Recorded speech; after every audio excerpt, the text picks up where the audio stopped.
உறவுகளுக்கு இனிய வணக்கங்கள். இன்றைய பதிவில் 2026ஆம் ஆண்டுக்கான குரு பெயர்ச்சி பலன்கள் மீனராசிக்கு எப்படி இருக்க போது, உங்க வாழ்க்கையில என்னென்ன மாதிரியான மாற்றங்களையும் தாக்கத்தையும் இந்த குரு பெயர்ச்சி ஏற்படுத்த போதுங்கிறத தெளிவாகவும் விரிவாகவும் இந்த பதிவில் நம்ம பார்க்க போறோம். வீடியோவை முழுமையா பார்க்கறதுக்கு முன்னாடி நீங்க நம்ம சேனலை இப்போதான் புதுசா பார்க்கறவங்களா இருந்தா மறக்காம சேனலை சப்ஸ்கிரைப் பண்ணிக்கோங்க. மீனராசியை பொறுத்த வரைக்கும் பூரட்டாதி 4ஆம் பாதம், உத்திரட்டாதி 1, 2, 3, 4ஆம் பாதங்கள், ரேவதி 1, 2, 3, 4ஆம் பாதங்களை உள்ளடக்கியது மீனராசி.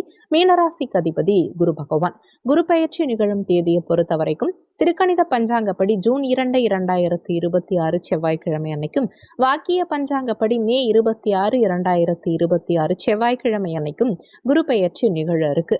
குரு பகவான் மிதுன ராசியிலிருந்து தன்னுடைய உச்ச ராசியான கடகராசிக்கு பிரவேசிக்கிறார். மீனராசிக்கு இது பஞ்சமஸ்தானம். மீனராசிக்கு பஞ்சமஸ்தானமான 5ஆம் இடம் பூர்வ புண்ணிய ஸ்தானத்துல குரு அமரக்கூடிய அமைப்பு அற்புதமான அமைப்பு.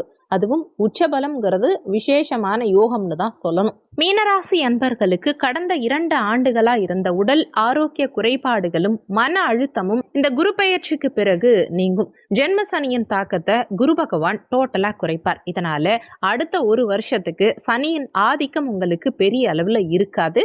குரு பகவான் தன்னுடைய பாக்கிய பார்வையா உங்க ராசியில இருக்கும் சனியை பார்க்கும் காரணத்தினால சனியுடைய தாக்கம் மீனராசி அன்பர்களுக்கு இந்த காலகட்டத்துல பெருவாரியா குறையும். மனக்குழப்பங்கள் நீங்கி புத்தி தெளிவு, ஆத்ம திருப்தி உங்களுக்கு கிடைக்கும். இழந்த கௌரவமும் மரியாதையும் உங்களுக்கு மீண்டும் கிடைக்கும். முகத்துல பொலிவு கூடும், சோர்வு நீங்கி உற்சாகம் பிறக்கும். ரொம்ப சூப்பரான ஒரு விஷயம் என்னன்னா, புத்திர பாக்கியம் நிறைய மீனராசி அன்பர்களுக்கு இந்த காலகட்டத்தில் கிடைக்கும்.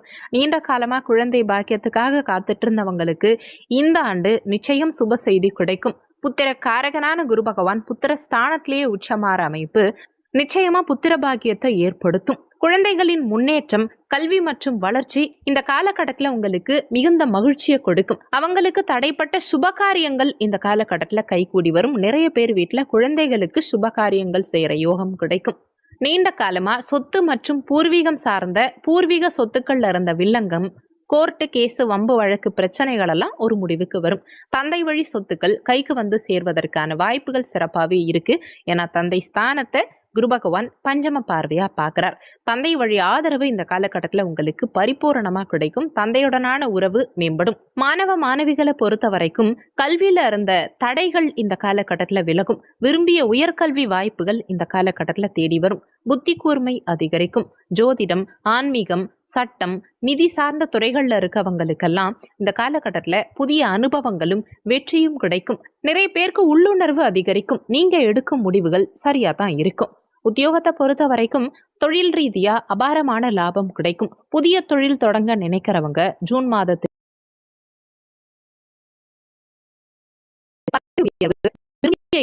இதெல்லாம் கிடைக்கிறதுக்கு வாய்ப்புகள் அதிகம் உண்டு.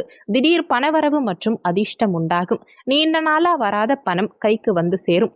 பயணங்களால அனுகூலம் இருக்கும்.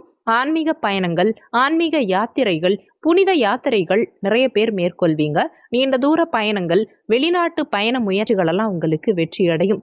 தான தர்மங்கள் செய்யறதுல ஆர்வம் அதிகரிக்கும். சமூக சேவை அல்லது அறக்கட்டளை தொடங்க நினைக்கிறவங்களுக்கு இது ஏற்ற காலகட்டமா இருக்கும். மூத்த சகோதர ஸ்தானமான 11ஆம் இடத்தை குரு தன்னுடைய சமசப்தம பார்வையா பார்க்கும் காரணத்தினால சகோதர சகோதரிகள், குறிப்பா மூத்த சகோதர வழியில அனுகூலமான சூழல் உண்டாகும். சகோதர சகோதரிகளின் மூலம் உதவிகள் கிடைக்கும். அவங்களோட இருந்த மனக்கசப்புகள் நீங்கும். திருமண முயற்சிகள்ல சிறு சிறு தாமதங்கள் இருந்தாலுமே குருபலம் இருக்கிறதுனால இறுதியில சுபமா முடியும்.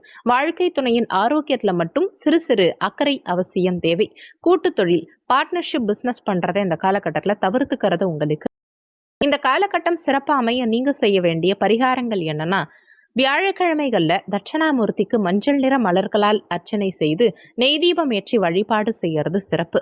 தினமும் காலை மற்றும் மாலை ஓம் நம சிவாயங்கிற மந்திரத்தை உச்சரிக்கிறது சிறப்பு. சங்கடஹர சதுர்த்தி தினங்கள்ல அருகம்புல் சாற்றி விநாயக பெருமான் வழிபாடு செய்கிறது சிறப்பு.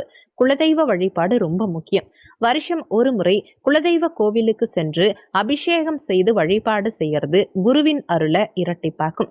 ஏழை எளியவர்களுக்கு மஞ்சள் நிற ஆடை அல்லது மஞ்சள் நிற இனிப்புகளை தானமா வழங்குறது சிறப்பு. முக்கியமான விஷயம், வீடியோல சொல்லியிருக்கக்கூடிய பலன்கள் கோச்சார ரீதியிலான பலன்கள். கோச்சார பலன்கள் யாரா இருந்தாலும் வெறும் 20% தான் வேலை செய்யும். மற்றபடி 80% உங்க சுயஜாதகப்படி தான் உங்க வாழ்க்கையில நிறைய விஷயங்கள் எப்படி நடக்கணும், எப்போ நடக்கணுங்கிறது முடிவாகும். சுயஜாதகத்துல இப்ப உங்களுக்கு என்ன தசாபுத்தி நடக்குது, தசாநாதனும் புத்திநாதனும் எந்த நிலையில சஞ்சாரம் செய்யறாங்கிறத பொறுத்து உங்க வாழ்க்கையில நடக்கிற நிறைய விஷயங்கள் மாறுபடும்ங்கிறத மனசுல வச்சுக்கணும். சுயஜாதகம் பார்க்க நினைக்கிறவங்க ஜாதகம் பார்க்கன்னு கொடுத்திருக்க வாட்ஸ்அப் நம்பருக்கு வாட்ஸ்அப் பண்ணுங்க. நன்றி. மற்றும் ஒரு நல்ல பதிவோடு மீண்டும் உங்களை சந்திக்கிறோம்.